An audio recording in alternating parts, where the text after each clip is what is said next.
Hi guys, ഈ video കൊണ്ട് നമ്മൾ ഉദ്ദേശിക്കുന്നത് ഫോറക്സ് മാർക്കറ്റിലെ മേജർ കറൻസി പെയർ ആയിട്ടുള്ള യൂറോ USD, GBPST, ഗോൾഡ് എന്നിവയുടെ മാർക്കറ്റ് സ്ട്രക്ചർ എന്തൊക്കെയാണ്, അല്ലെങ്കിൽ ഡെയിലി ബയേഴ്സ് എന്തൊക്കെയാണ്, ഇന്ന് മാർക്കറ്റ് എങ്ങോട്ടാണ് പോകാനുള്ള സാധ്യത എന്നുള്ളതാണ് ഇന്നത്തെ വീഡിയോയിൽ എന്ത് ചെയ്യാൻ പോകുന്നത്, നമ്മൾ ഫോക്കസ് ചെയ്യാൻ പോകുന്നത്. അപ്പോ നിങ്ങൾ മനസ്സിലാക്കണം, 2026 സ്റ്റാർട്ട് ചെയ്ത ഏകദേശം 2 ദിവസമായി. ഇന്ന് ഫ്രൈഡേ ആണ്, മാർക്കറ്റ് ക്ലോസ് ചെയ്യുന്ന ദിവസമാണ്. പക്ഷെ നമ്മൾ വീഡിയോ കുറച്ച് ലേറ്റ് ആയി. ഞാൻ എപ്പോഴും പറയാറുണ്ട്, ഫസ്റ്റ് നമ്മളൊരു മാർക്കറ്റ് വരുന്ന സമയത്ത് നമ്മൾ ആദ്യം ചെക്ക് ചെയ്യേണ്ട കാര്യം ന്യൂസുകളാണ്. ഇപ്പൊ ഇന്ന് നമ്മൾ ഫോറക്സ് ഫാക്ട് ചെക്ക് ചെയ്യുന്ന സമയത്ത് ഇന്ന് most of the NSD, JPY, CNY, CHF ഇന്നെല്ലാം ബാങ്ക് ഹോളിഡേയ്സ് ആണ്. അപ്പൊ കമ്പാരിറ്റീവ്ലി ഇത്തരത്തിലുള്ള കറൻസി ബേസിൽ നിന്ന് മൂവ്മെന്റ് കമ്പാരിറ്റീവ്ലി എന്തായിരിക്കും, കുറവായിരിക്കും. പക്ഷെ നമ്മൾ നോക്കുന്ന മേജർലി USD കറൻസി ബേസ് ആണ്. ഇപ്പോ ഇന്ന് നമ്മുടെ മേജർ കറൻസി ആയിട്ടുള്ള യൂറോ USD നോക്കുന്ന സമയത്ത് നമുക്കൊരു സെൽ റേഞ്ച് ആണ് നിലവിൽ ഉണ്ടായിരുന്നത്. ഇപ്പോ നമുക്ക് ഇന്നലെ വരെ ഉണ്ടായിരുന്ന ഒരു സെൽ റേഞ്ച് എന്ന് പറയുന്നത് ഇതായിരുന്നു നമ്മുടെ ഇന്നലെ ഉണ്ടായിരുന്ന ഒരു സെൽ റേഞ്ച്. ആ സെൽ റേഞ്ചിലെ ഒരു ഏറ്റവും ഉയർന്ന എക്സ്ട്രീം പോയിന്റ് നമ്മൾ പറഞ്ഞ ഈ എക്സ്ട്രീം പോയിന്റ് ആണ് ഇന്ന് രാവിലെ മാർക്കറ്റ് റിയാക്ട് ചെയ്ത് താഴത്തോട്ട് ഇറങ്ങി അത് TP ഹിറ്റ് ആയിട്ടുണ്ട്. വീണ്ടും എന്ത് ചെയ്തിട്ടുണ്ട്, ഒരു പുതിയ ഏരിയ ക്രിയേറ്റ് ആയിട്ടുണ്ട്. ആ പുതിയ ഏരിയ പ്രകാരമുള്ള നമ്മുടെ കീ ലെവൽ എന്ന് പറയുന്നത് ഹൈ പോയിന്റ് ഇതാണ്, ലോ പോയിന്റ് ഇതാണ്.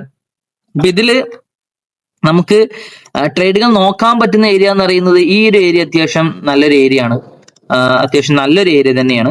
പിന്നെ ഈ ഏരിയ നമുക്ക് നോക്കാവുന്നതാണ്. ഇതാണ് യൂറോസ്റ്റിന് നമുക്ക് ഇന്ന് നോക്കാൻ പറ്റുന്ന ബെസ്റ്റ് ആയിട്ടുള്ള 2 ഏരിയാസ് എന്ന് പറയുന്നത്. ഓക്കെ, ഇനി നമ്മുടെ മേജർ കറൻസികൾ ഗോൾഡിലോട്ട് നോക്കുന്ന സമയത്ത് ഗോൾഡ് ഓവറോൾ ഒരു 15 മിനിറ്റ്സിലോട്ട് നോക്കുന്ന സമയത്ത് ഒരു സെൽ ട്രേഡിലാണ് എന്ത് ചെയ്യുന്നത്, മാർക്കറ്റ് തരുന്നത്.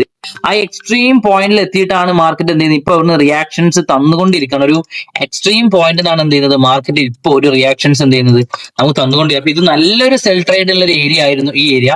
ആ ഏരിയ എന്നാണ് ഇപ്പൊ നിലവിൽ മാർക്കറ്റ് എന്ത് ചെയ്യുന്നത്, റിയാക്ഷൻ തരുന്നത്.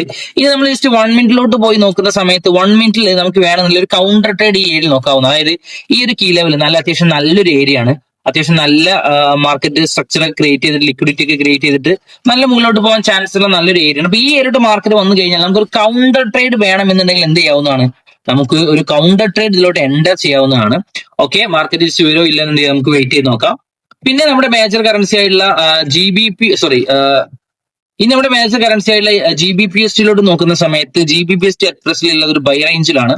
ഇതാണ് നിലവിലുള്ള നമ്മുടെ ഒരു ബൈ റേഞ്ച് എന്ന് പറയുന്നത്. ഓക്കെ, ഈ ബൈ റേഞ്ചിലോട്ട് നോക്കുന്ന സമയത്ത് ഇതാണ് 15 മിനിറ്റ്സിൽ നമുക്ക് നേക്കാൻ പറ്റുന്ന ഒരു ബൈ ഏരിയ. അപ്പോൾ ഈ ഏരിയയിലോട്ട് മാർക്കറ്റ് വന്ന് റിയാക്ട് ചെയ്ത് കഴിഞ്ഞാൽ നല്ലൊരു ബൈ ട്രേഡ് എന്ത് ചെയ്യാം, നമുക്ക് പുഷ് ചെയ്യാവുന്നതാണ്. ഓക്കെ, അപ്പൊ നിങ്ങൾ മനസ്സിലാക്കേണ്ട കാര്യം, ഇന്ന് നമ്മൾ ഫ്രൈഡേ ആണ്, മാർക്കറ്റ് ഇന്ന് ക്ലോസ് ചെയ്യുന്ന ദിവസമാണ്. അതേപോലെ തന്നെ ഒരു പുതിയ വർഷം സ്റ്റാർട്ട് ചെയ്തുള്ള ഒരു ട്രേഡിംഗ് ഡേ കൂടിയാണ്. അപ്പൊ അതിൻ്റെതായ മാനിപ്പുലേഷൻസ് ഉണ്ടാവാനുള്ള സാധ്യത ഉണ്ട്. സോ നിങ്ങളുടെ ക്യാപിറ്റലിനെ പ്രൊട്ടക്ട് ചെയ്തുകൊണ്ട് മാത്രം നിങ്ങൾ വളരെ സേഫ് ആയിട്ട് എന്ത് ചെയ്യുക, ട്രേഡ് ചെയ്യുക. So all the best, thank you.